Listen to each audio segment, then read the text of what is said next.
Close your eyes. Not metaphorically, actually close them.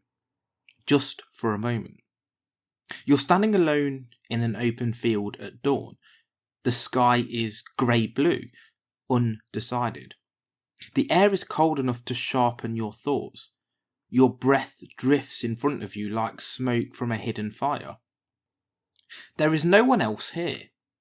No audience, no witness, no one to impress. The ground beneath your feet trembles. Not violently, but subtly, like something ancient shifting its weight. A crack opens in the earth, and instinctively, irrationally, you feel it pulling you toward it. This episode is not philosophy as history, it's philosophy as a mirror. Because by the end of this episode, the question will not be, what would Gyges do? The question will be, what would you do? And more disturbingly, what are you already doing when you think no one sees you? We go back over 2,400 years. Ancient Greece, stone, dust, sun-bleached hills.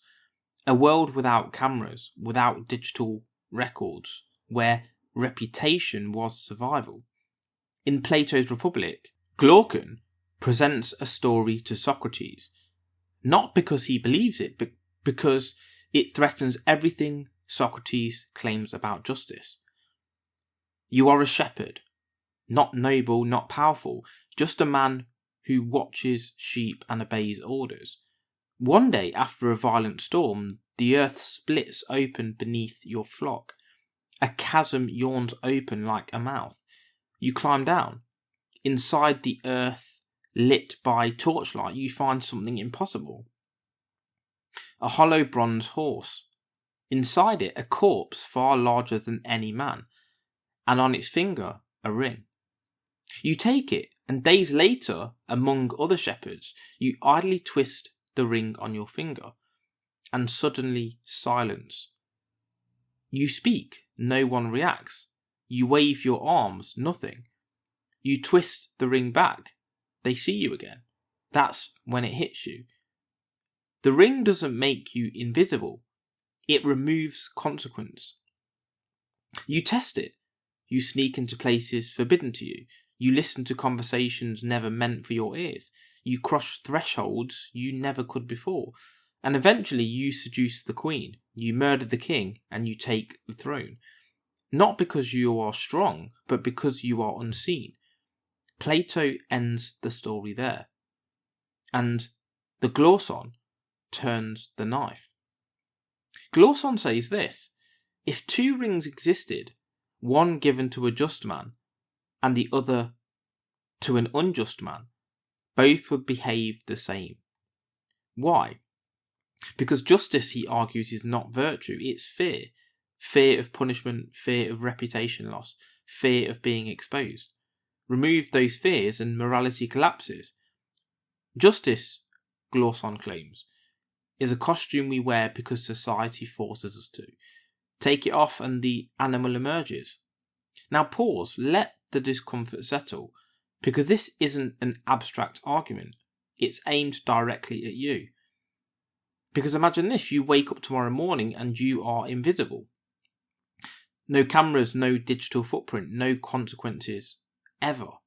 You cannot be traced, you cannot be punished. What do you do first? And don't rush past this question, because the speed of your answer reveals something. Do you observe? Do you indulge? Do you justify? The ring of Gyges doesn't ask if evil exists. It asks whether goodness survives without surveillance. Carl Jung would tell you this story isn't about morality, it's about the shadow. The shadow is everything in you that you refuse to identify with. Your aggression, your envy, your desire for dominance, your capacity for cruelty. You don't eliminate the shadow by pretending it isn't there. You empower it. The ring of Gyges hands control to the shadow, not because the ring creates evil, but because it removes resistance. Think of character like a muscle. Resistance builds it. Remove resistance and it weakens. The shadow doesn't want chaos. It wants permission. and invisibility is permission. This is why people will say things online they would never say face to face. This is why power corrupts quietly. This is why closed doors matter. The just man isn't someone without a shadow. He's someone who knows it and governs it. Nietzsche, on the other hand, would laugh at glosson. Not because he disagrees, but because he thinks the argument doesn't go far enough. Nietzsche would ask, are you moral because you are good, or because you are weak? If morality only exists because of fear, then it isn't morality, it's obedience. Nietzsche's Übermensch is not invisible. He doesn't need the ring, because he doesn't outsource his values to society, he creates them. The ring of Gyges exposes slave morality, a morality dependent on punishment. True strength isn't doing whatever you want when unseen. It's choosing restraint when you can dominate. Power isn't invisibility. Power is self-mastery. Here's the truth no one wants to say out loud. You already have the ring. Anonymous accounts, incognito mode, private messages, closed boardrooms, digital shadows, AI decision making, power without oversight. The internet doesn't create monsters, it revealed them. Give a man anonymity and you don't change him. You remove friction. Character is revealed where friction is lowest. This is why small private choices matter more than public declarations. Who are you when no one is watching? That's the real you. The ring of Gyges isn't asking, would you do bad things? That's shallow. It's asking, who are you becoming through repetition? Every private decision is a vote. Every unseen action is training. You are rehearsing a character. And one day, under pressure, that character takes the stage. Not the one you post, the one you practice. Integrity isn't proven under observation. It's forged in darkness. So imagine holding the ring, not throwing it away, not destroying it, just choosing not to use it. Not because you're afraid, but because you no longer need it. Because your values don't depend on being seen.